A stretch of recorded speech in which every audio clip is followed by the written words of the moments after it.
Imagine waking up one morning. No phone, no television, no internet, no music streaming, no video games, and, perhaps most importantly, no notifications. You look around. The same trees, the same river, the same small shelter, the same people you've been living with for months, and suddenly you realize something strange. You are bored, really bored. So what did ancient humans do? The answer is more interesting than you might think, because boredom isn't a modern problem. Thousands of years before smartphones existed, humans still had long stretches of time when there was absolutely nothing urgent to do. But instead of scrolling, they had to create their own entertainment. And their first solution was probably one of the simplest things humans have ever invented: stories. Imagine a group of ancient humans sitting around a fire after sunset. The day's hunting is finished. The food has been prepared. The tools are repaired.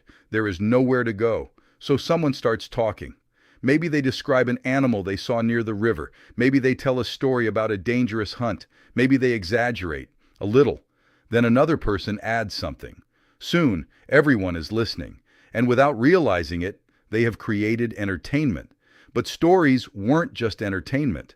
They helped people remember important information: where dangerous animals lived, where water could be found, which plants were safe, which places should be avoided. The best stories were remembered, and eventually they were passed from one generation to another. In a world without books, stories were the original hard drive. But humans didn't only talk.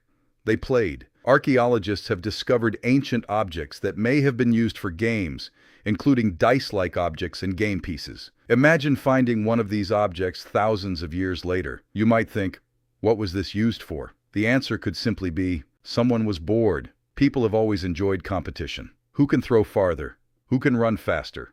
Who can hit the target? Who can solve the puzzle? Even simple contests could turn an ordinary afternoon into something exciting. And there was another powerful source of entertainment: music. Long before modern instruments, humans discovered that they could create rhythm using their voices, hands, stones, wood, and other natural materials. A beat changes everything. One person starts tapping, another joins, someone begins making sounds. And suddenly, a group of people who were doing absolutely nothing are doing something together. Music probably wasn't always about performance.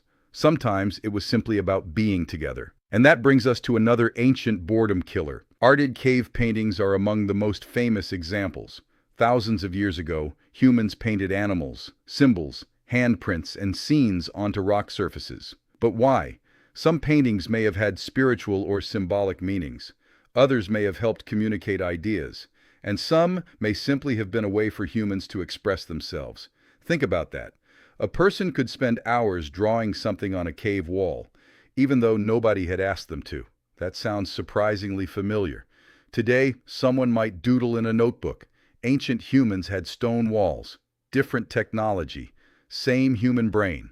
But perhaps the most interesting way humans escaped boredom was exploration. Imagine seeing a mountain in the distance. You have never been there. You don't know what's behind it. There might be another valley, a river, animals, other people, or absolutely nothing. But curiosity pushes you forward.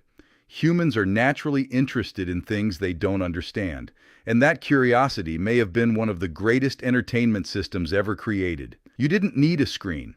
You just needed a question. What is over there? And then you walked. Sometimes boredom may have even been useful. When there was nothing urgent happening, humans had time to observe. They noticed animal behavior. They experimented with tools. They practiced skills. They watched the stars. They talked. They imagined. And slowly, these quiet moments helped produce something incredibly powerful: creativity. Today, we often try to eliminate boredom instantly. The moment nothing is happening, we reach for a screen. But ancient humans couldn't do that. So they had to sit with the feeling. And when the brain has nothing immediately demanding its attention, something interesting can happen. It starts creating. A story, a game, a song, a drawing, a question, an idea. Maybe that's one reason ancient humans were never truly without entertainment. They carried the entertainment with them, inside their own minds. So the next time you're sitting somewhere with nothing to do, don't immediately assume something is wrong. Maybe you're experiencing something humans have experienced for thousands of years. That strange, empty feeling that whispers, make something.